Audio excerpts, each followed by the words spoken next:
Okay, just a real quick update. Just show a little more planting. Now we have a couple pine trees up here. Got a dead tree with some sort of like a nest type of a thing in the crotch of the tree. Got some more heavy foliage up here on the top. And down here we got a pine tree, a clump of greenery. And I already showed the vines on the wall. So little by little it's coming. I do a little bit, then I step away from it. Come back and I look at it, and I look and I see what type of texture, color I might want, and I go through my boxes of material and see what fits the bill. So we got quite a bit to do yet even. It's flushing out nice, but we got to do a little more here, and we got to come down this whole hillside. You can't even see it now because I've got bottles of different things in the way. But so that's all we have to show you at this moment. The area here that we're discussing is it's time for me to put some heavier landscape in this area. And so basically what I do is I take various color and textures and I assemble them out so I have a choice, and then I just look at my landscape and see what looks like it might go where, and then I simply just take a dab of the glue, and sometimes I'll take the tweezer and dip a chunk in the glue and apply it. So let me put the camera down and we'll show that. Okay, so my first step, I just take the glue and I put it onto my palette. So I got a nice little puddle to work with. And this here is kind of a soft lichen. Let me just lay it on there. And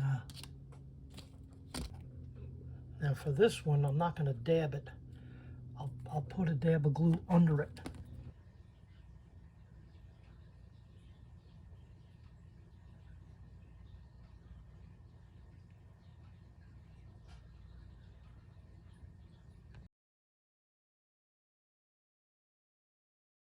Now this foam rubber here, I don't use this a whole lot. It's too much like foam rubber. Now this is interesting. I got some dried up lichen. It's got some twigs and stuff in it. That's pretty interesting. This come out of the package as a whole bundle that they call briars. And what I like about this is when you tear it apart, you got a little stalk, so it can actually make a small tree. I'm going to take this paper clip. I'm going to take my toothpick. I'm going to put it where the hole is. So that shows me where my hole is again. Take a little dab of glue. I will take the tweezer, this little briar, and we'll plant it.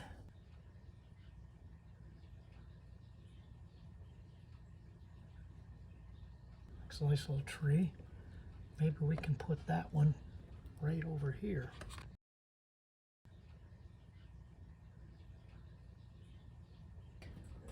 Small drill bit.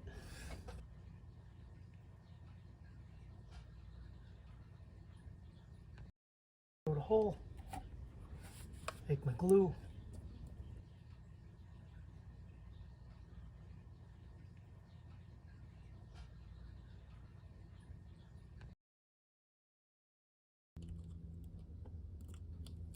There. Okay.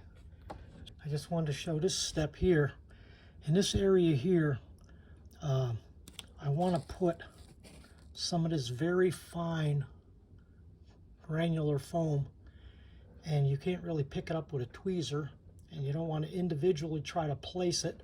So you just kind of put some on an area, take a clump, put it down on there, and pat it down into it.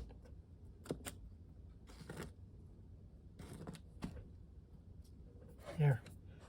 Now what you do later, after you get all done, you come back with your wet glue and you saturate this area, and that'll affix that even better down in there. Okay, so I planted another one of those little underbrush things. Now, what I want to do to make that jump out a little bit, this area here, I don't want any heavy shrubs. So what I'm going to do is, on my palette, I have that Elmer's glue. I'm going to take a little bit of wet glue. I'll use my finger. I'm going to mix up some of the wet glue with the Elmer's glue. And I just want to put some of that in this area here.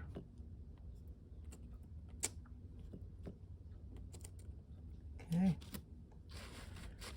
Then I want to take this fine variegated ground cover and just kind of blow a little bit of it down on that area to change the color a little bit from what was there.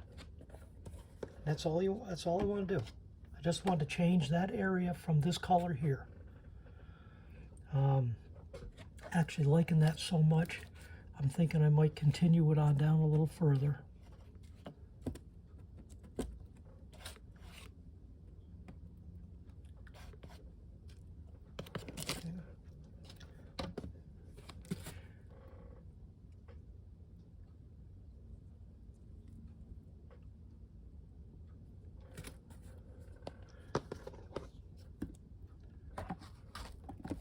I can make sure my finger is dry, and I can kind of, I don't want it to stick on my finger, come back up.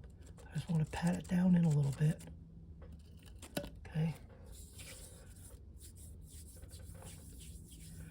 And then I'll come back over that with the wet glue later, and that'll fix that. All right, now what I'm seeing, what I want is in this area right here,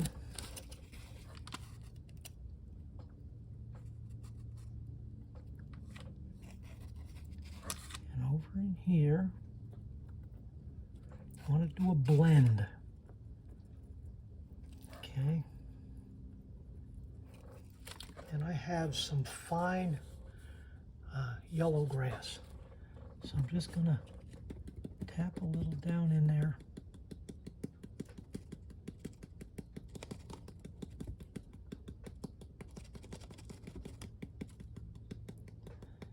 Just to change it up a little tiny bit.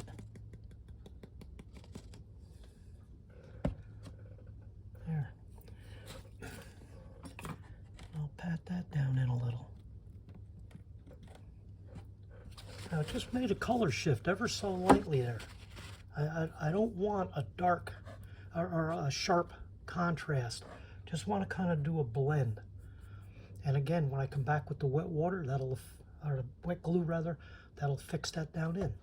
Okay, so I found this piece of twig that's got some old dried Spanish moss on it. And this just kind of looks like an old, dead, gnarly tree that the vines have grown up on it and died. And I'm thinking that this specimen piece will look really good away from this here, kind of like a route right in there. And so with that, I want to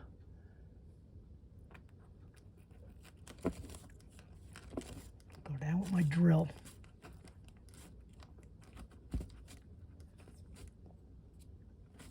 Make a pretty decent size hole for this. Blow it away. Now that one I won't have any trouble seeing where it's got to go.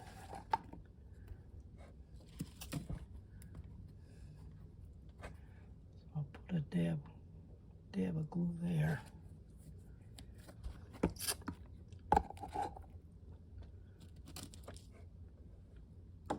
And we'll see about taking this specimen tree and put it right in there. There. Okay. Now I can take my brush and I can feather that out a little bit. Okay. Then I can take this fine dark and I can just kind of squeeze it a little bit, and it kind of blows it out ever so lightly, just to blend that in, get in the glue.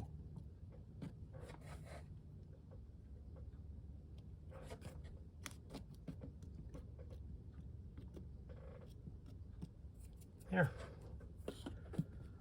I like that. Okay. And you got to remember, not everything is alive. You're going to have some deadfall. You're going to have some dried up bushes that didn't make it. Going to have part of a tree that's unhealthy. All those little things is, if you don't overdo it and make a suggestion, as I've said in some previous videos, your brain fills in the rest. You just got to make a slight suggestion and not force, unless you're trying to make a piece of landscape so dramatic that you want to draw the eye to it. It's a little different, but we're not talking about that here. All right, so I'm going to continue on down in this area, and we'll see what I'm going to do around in here. A lot of times what I'll do is I'll work on something like this here, and then I'll step away from it for a bit. And I'll come back to it and see how it looks at that point, and reevaluate what I might want to do. The way I do, different than some people, if I just stay right at something, I'm going to be locked in to that mode of thinking at that point, and that's what I'm going to get.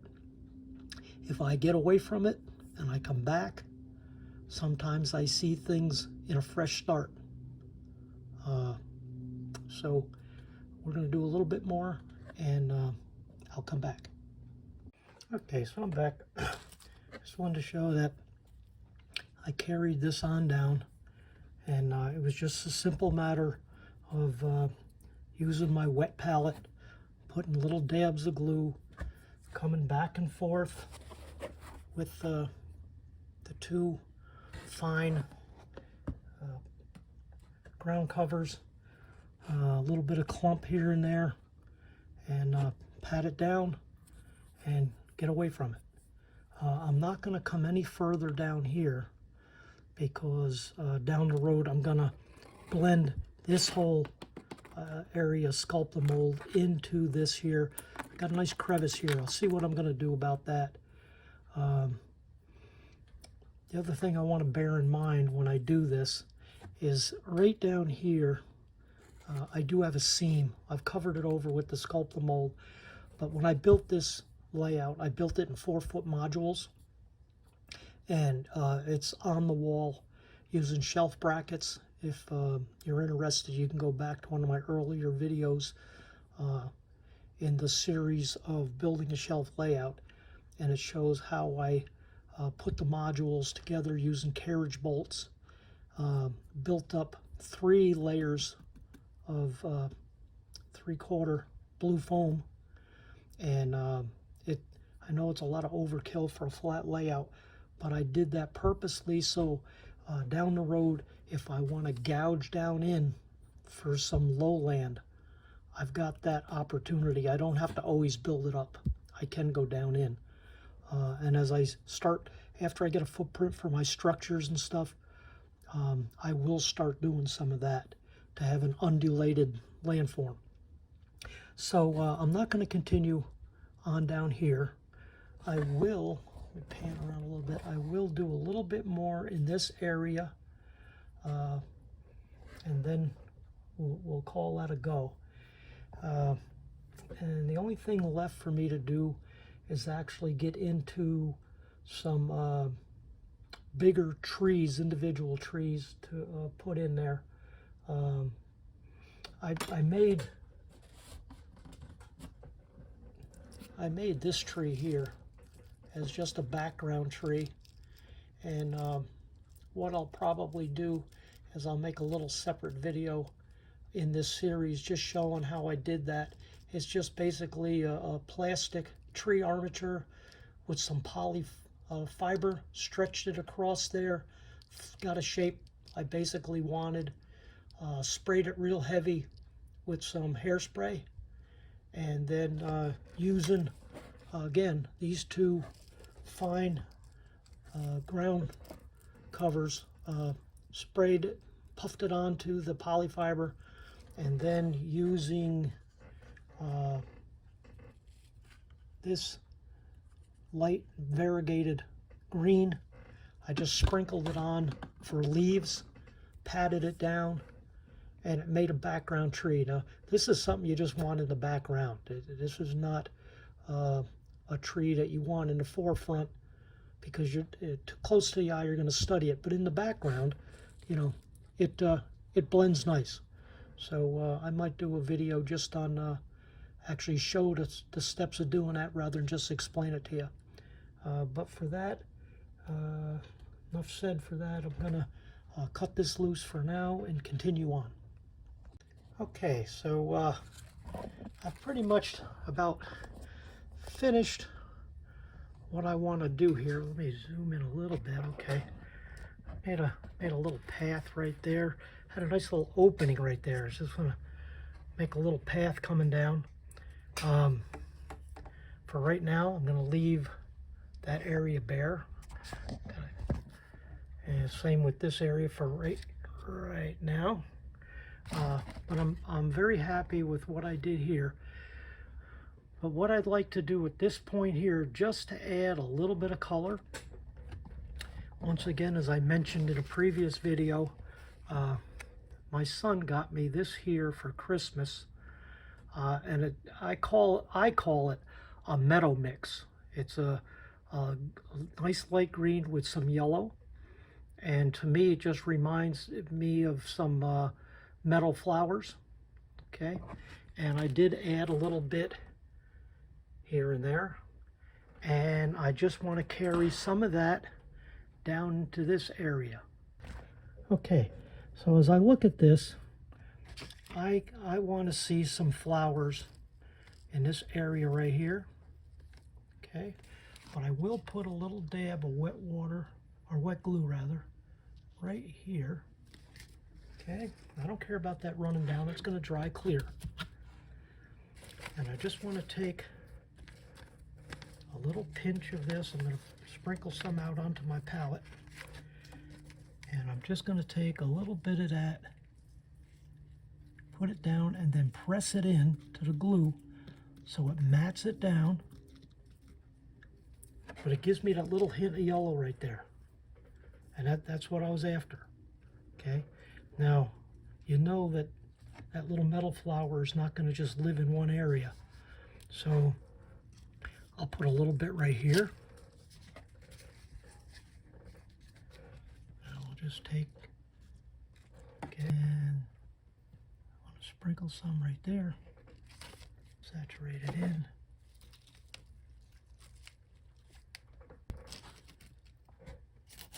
Take that piece that rolled off, stick it right back in there. Okay, so I got almost out of the frame. A little bit of yellow there. Now the other thing I have too, to vary that a little tiny bit, I have this fall foliage. Now what I want to do, this is kind of like a fiber. You can see I rip a piece off. I'm going to separate this out, pull it apart. I'm going to add a little bit of that right in that area.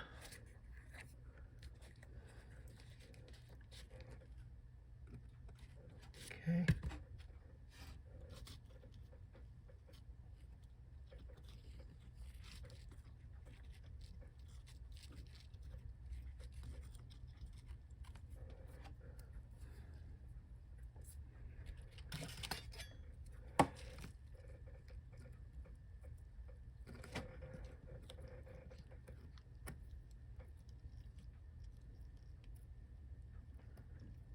the fiber, you can actually move it around and play with it a little bit. There. I like that. I had to get a little bit of yellow out and put it right where I wanted it there. And I like that. Just a suggestion. All right, so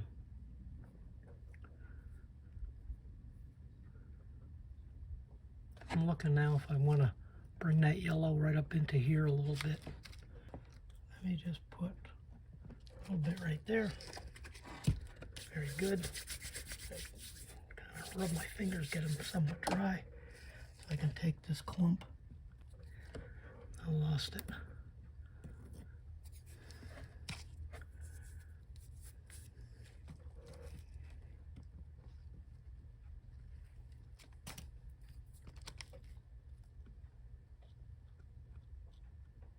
Here. Okay.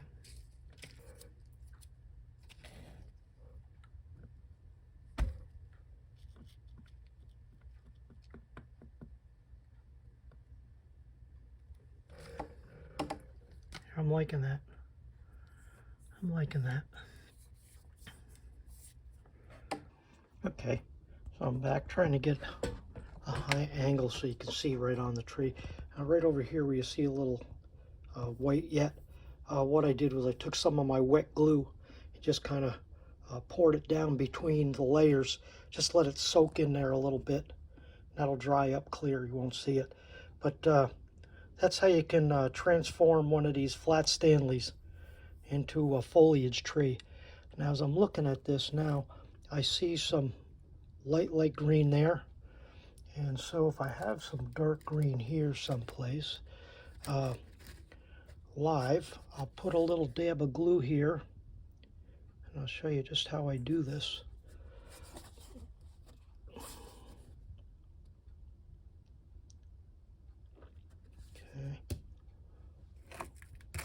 Here's some dark green.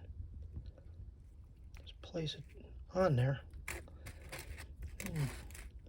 Rip a little piece, put it in. And then you just let it set.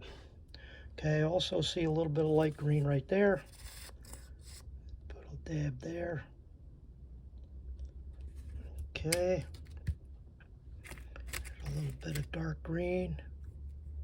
Put that right there. There you go. Okay, so I want to call this mountain about done. I want to stay out of the shadows here. Don't cast the shadow. Call this mountain about done. So I just gave it a complete spray down with alcohol and let's see, we got a bunch of stuff in the way, great shadows. Alcohol and the wet glue. And so this is going to take a little while to all set up and dry, and then we'll pull the wax paper away from the background, and except for little details, freestanding rocks and stuff like that, debris, we'll call this done. I did put a nest up in this dead tree. And I plan to put a hawk up here on a limb, maybe one in the nest. I also I want to put maybe a browsing deer, you know, up on this hill. And I was also thinking about maybe putting some people on the path. And then where they hang out over here, put some debris in there and some debris down at the bottom where, you know, maybe they have a couple cold ones up there and don't take all the trash out as they should. And so that'll be just the highlights reel later on down the road. So for now, we're going to call this complete. And once this dries, I'll pull the wax paper, and that'll be it for this entire mountain build. Alrighty, folks, we have the finished mountain with the wax paper background peeled off. It did protect the background, and I like what I see. And I even put a hint of a bird in the sky.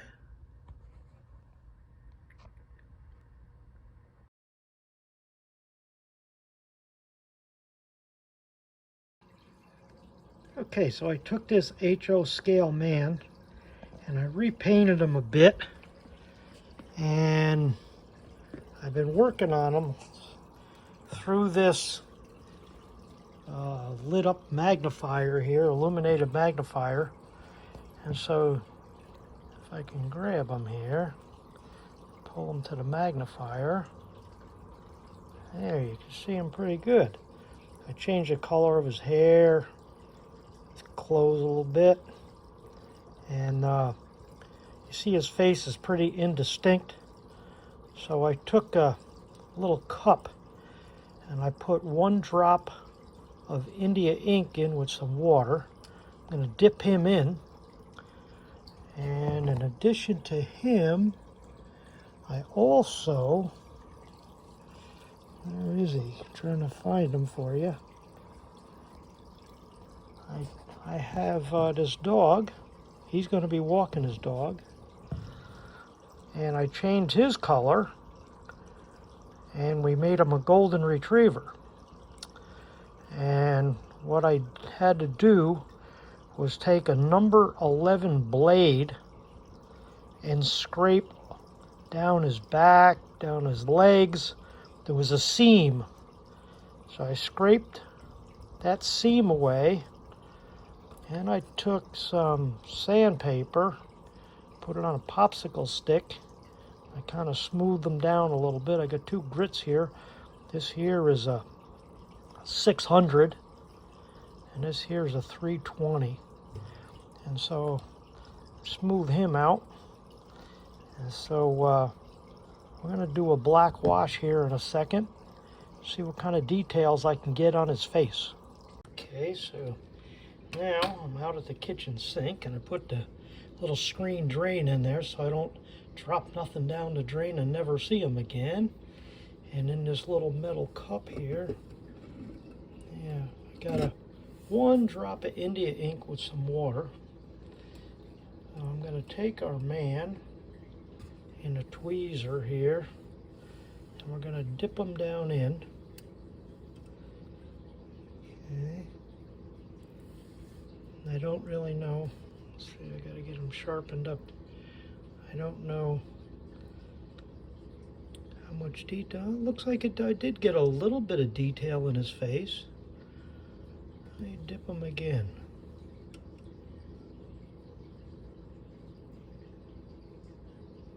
Okay, it's a little bit. I mean, you got to realize it is HO. You're not going to get it too distinct, but it does get in some of the cracks and stuff.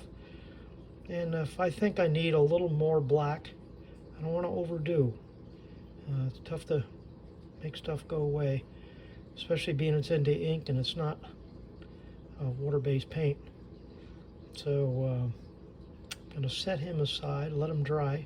Actually, I'll take him right back underneath that magnifier light, because that's got a lot of heat. So let's take a walk with him, and we'll put him underneath the light. Let's see here.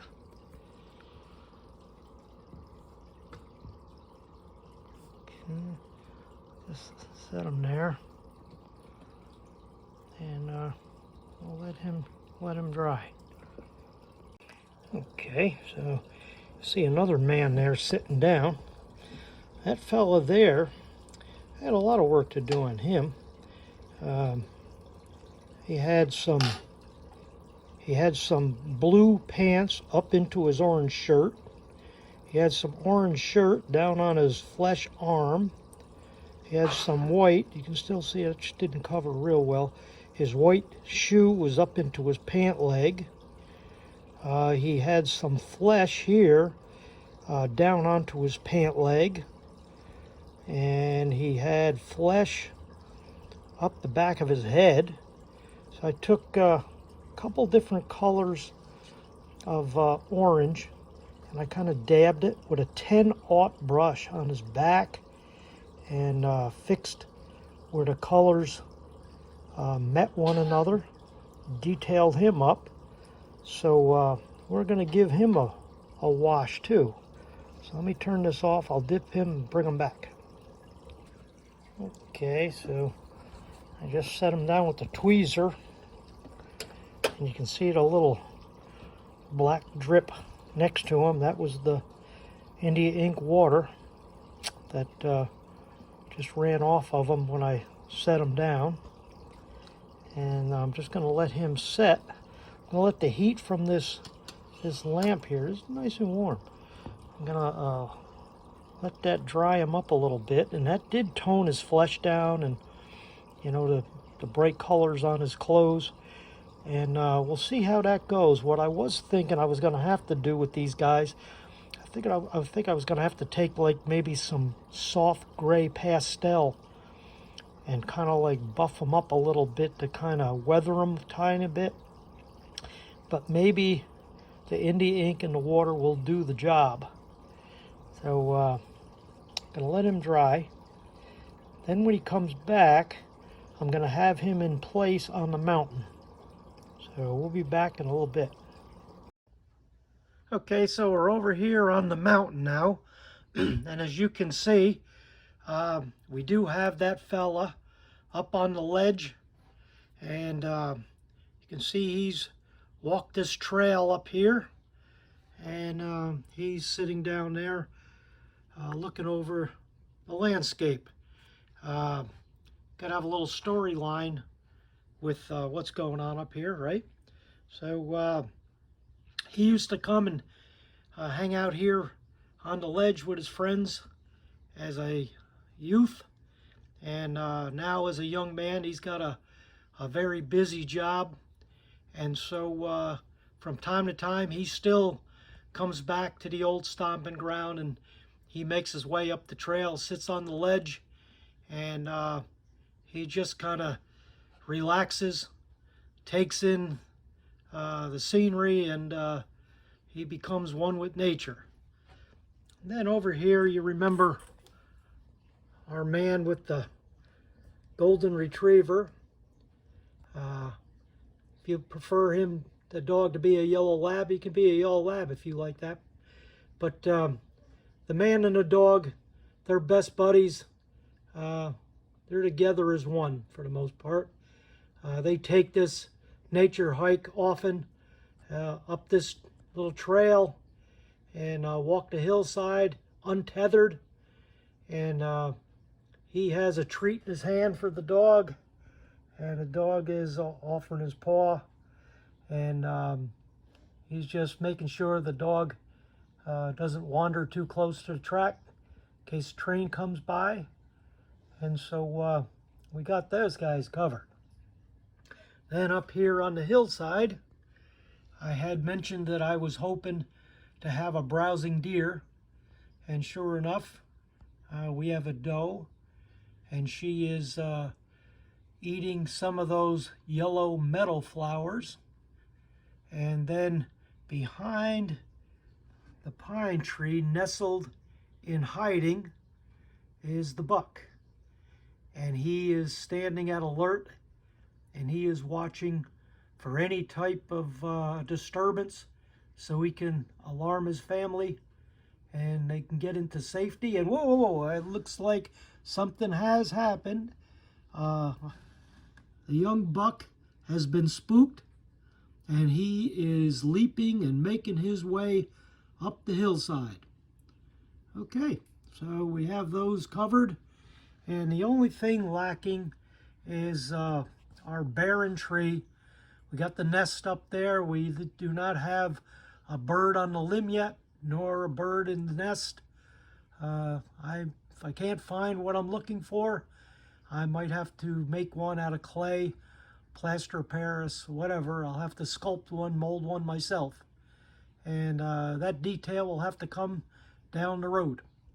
Alrighty, so with that, I want to thank you once again for watching along this entire series, and we'll catch you down the road. Bye-bye.